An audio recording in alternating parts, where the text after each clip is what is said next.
Hey there, guys. All right, today we are continuing on with Extra History series on the Cuban Missile Crisis. This time, episode 2, Eyeball to Eyeball.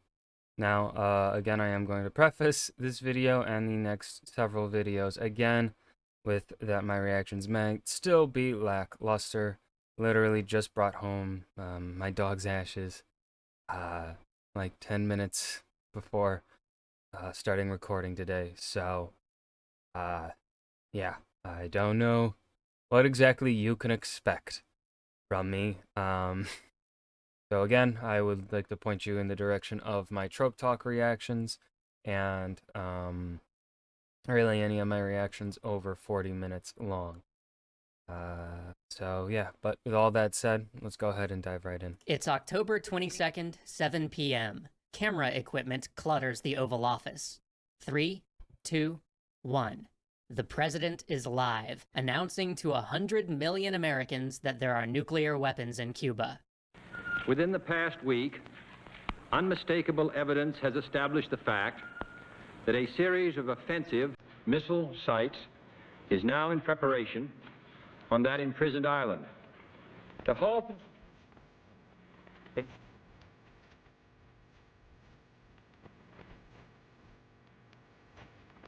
it shall be the policy of this nation to regard any nuclear missile launched from Cuba against any nation in the Western Hemisphere as an attack by the Soviet Union on the United States, requiring a full retaliatory response upon the Soviet Union.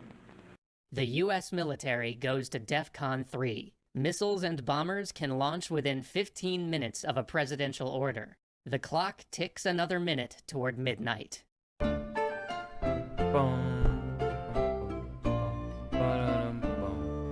This Cold War series is brought to you by Dominations. If you want to get your Khrushchev on, check out the link in the description. Around the world, troops are going on the alert. In Cuba, Castro sounds the mobilization, calling up 300,000 troops to defend the island. He dispatches I didn't know Cuba had a military that big. Che Guevara to prepare for a guerrilla war. His brother Raul surrounds Guantanamo Bay with artillery. 100 miles away, in Florida, 120,000 servicemen gather in an invasion force nearly as large as the one deployed on D-Day. 600 aircraft clog the runways. Troops sleep in football stadiums. A cargo plane crashes on the tarmac at Guantanamo Bay. Its immolated crewmen are the first deaths in a conflict that could kill millions.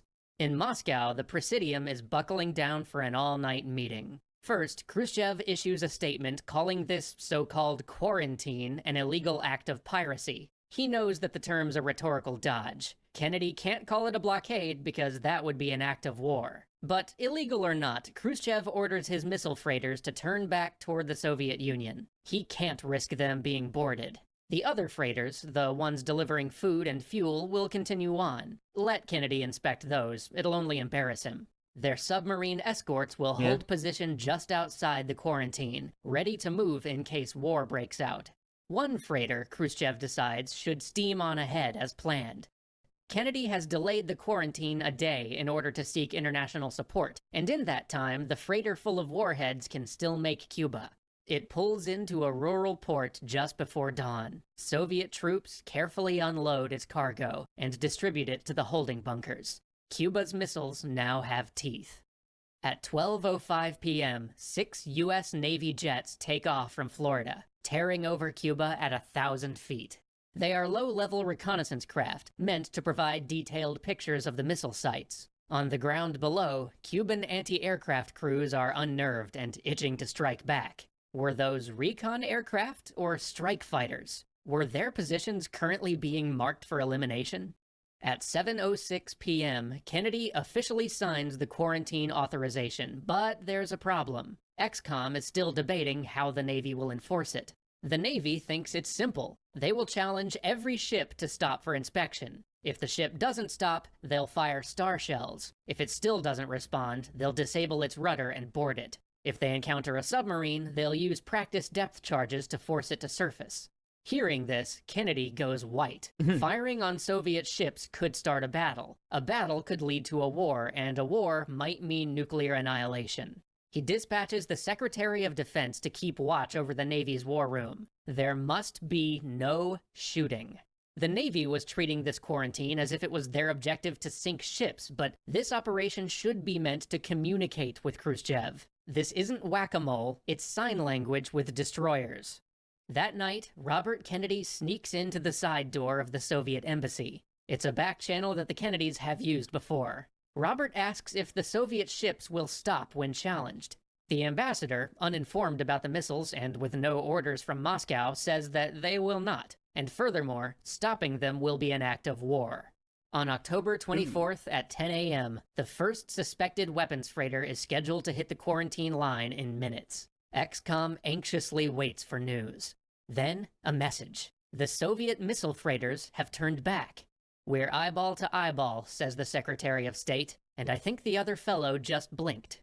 Little do they know, there was no showdown. The freighters had turned back 30 hours ago. CIA analysts wanted to be certain before passing on the information, and naval signals traffic is so busy right now, even emergency messages are taking 4 hours to get through. Damn. The closest Soviet weapons freighter halted 500 miles away from the interception point. But ships are still coming. In Omaha, Strategic Air Command orders the nuclear force to DEFCON 2. 145 missiles stand at the ready. 23 bombers circle outside Soviet airspace, each with enough firepower to level 4 cities. It's 5:15 in the Kremlin. Christ. Khrushchev has privately decided that there cannot, under any circumstances, be a war. But buckling to US pressure could destroy him politically. He needs to walk away from this with a win. He proposes a new strategy: withdraw the missiles in return for Kennedy's promise never to invade Cuba. The Presidium agrees to this. He drafts a letter outlining the deal and dispatches it to the U.S. Embassy. It will take 8 hours to arrive. On October 25th at 5 p.m., the U.S. ambassador to the UN is famously quiet and careful, but Kennedy has made clear what needs to happen. The Soviets are still denying that the missiles exist. He has to go hard and hold their ambassador to account on television. "Do you deny that the USSR has placed missiles in Cuba?" asks the ambassador. "Yes or no?" Don't wait for the translation. Yes or no. "I am not in an American courtroom," argues the Soviet ambassador. The US will have their reply later. "I am prepared to wait for my answer until hell freezes over," the ambassador answers. He raises blown-up photographs of the missile sites and lays out his evidence. On October 26th, at 1 a.m. in Minnesota, a sentry guarding a radar station sees the silhouette of a man trying to climb the fence. Oh, hell no. He fires into the darkness and raises a sabotage alarm. It's happening. A Soviet commando raid. Pilots across the Midwest scramble into their cockpits. But the alarm is canceled just before the first takeoff. It's a false alarm. A bear had wandered into the wire.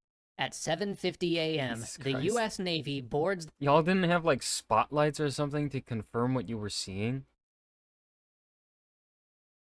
What? The first vessel passing the quarantine line. Now, this is a bit of political theater. Kennedy has purposely chosen a Lebanese freighter with a Greek crew for his first inspection. There is zero chance of it actually carrying nuclear weapons. But it does get the message across. Ships will be stopped. At 12 p.m., the CIA briefs XCOM. Low-level reconnaissance has discovered something new. Soviet cruise missiles, probably nuclear. They're positioned near Guantanamo Bay and the coast. Any U.S. invasion will probably be met with a tactical nuclear strike. U.S. generals ask for clearance to use their own tactical nukes. In Cuba, Castro's losing patience. He's annoyed that Khrushchev ordered the freighters to return, and furious that the Soviet ambassador is still denying the existence of missiles in Cuba. And most of all, he has had it with the reconnaissance flights. He's held fire so far to preserve diplomatic efforts, but his spies in the US are reporting that an attack may come as soon as tonight. These planes are violating Cuban sovereignty, scouting for an invasion, maybe even preparing for a surprise airstrike. He drafts a letter to the UN threatening defensive fire against any violation of Cuban airspace. At 6 p.m., Khrushchev's proposed deal finally arrives at the White House. The letter is long and rambling, which is why it took so long to translate, encrypt, and send. It pleads against a war. Kennedy wants to take this deal, but the press, stonewalled by the White House and seizing on statements by a bureaucrat, is reporting that an invasion of Cuba is imminent. If the Soviets believe them, war may break out before he can accept. On October 27th at 6 a.m., Castro has been at the Soviet embassy all night, trying to draft a statement. He thinks that the US will invade at any moment, and that will inevitably trigger nuclear war. But he keeps vacillating on what he wants Khrushchev to do about it. Finally, the frustrated ambassador asks, "Are you recommending a first strike? Yes or no?" "Yes," he says. In the event of a US invasion, the USSR must launch. Cuba will be martyred, but the global revolution will survive. Meanwhile, in the White Don't know how a global revolution can survive if you lead to nuclear wasteland. Ugh. House, Kennedy is ordering more recon flights, despite Castro's warning. CIA reports indicate that the missiles are now operational. If one launches, it will hit New York or Washington in 10 minutes. There is zero room for error. One slip might mean the end of humanity. At 11:16 a.m., Soviet troops pick up a high-altitude plane over Cuba. It's probably a U-2, and it's been photographing their positions in depth for an hour. Their surface-to-air missiles can knock it out, and their general has issued orders to shoot down airspace violators. They call him for confirmation, but he's asleep. So they launch. 72,000 feet above, Major Anderson is listening to his U-2's camera traversing back and forth. Thunk, thunk. Thunk, thunk. Then, a warning siren. An indicator goes red. He tries to evade, the fragile plane creaking as he banks. Then, there's an explosion. Shrapnel rattles through the fuselage. Helmet glass shatters, and then, depressurized silence. Debris falls on the green fields of Cuba. And now, it is a shooting war. Oh boy, that's not good. And that was episode 2 of the Cuban Missile Crisis by Extra History, eyeball to eyeball. This, I think, was a much better episode than part 1, though of course part 1, my feelings toward it might be skewed based upon what I was going through. So yeah, this was a really good episode.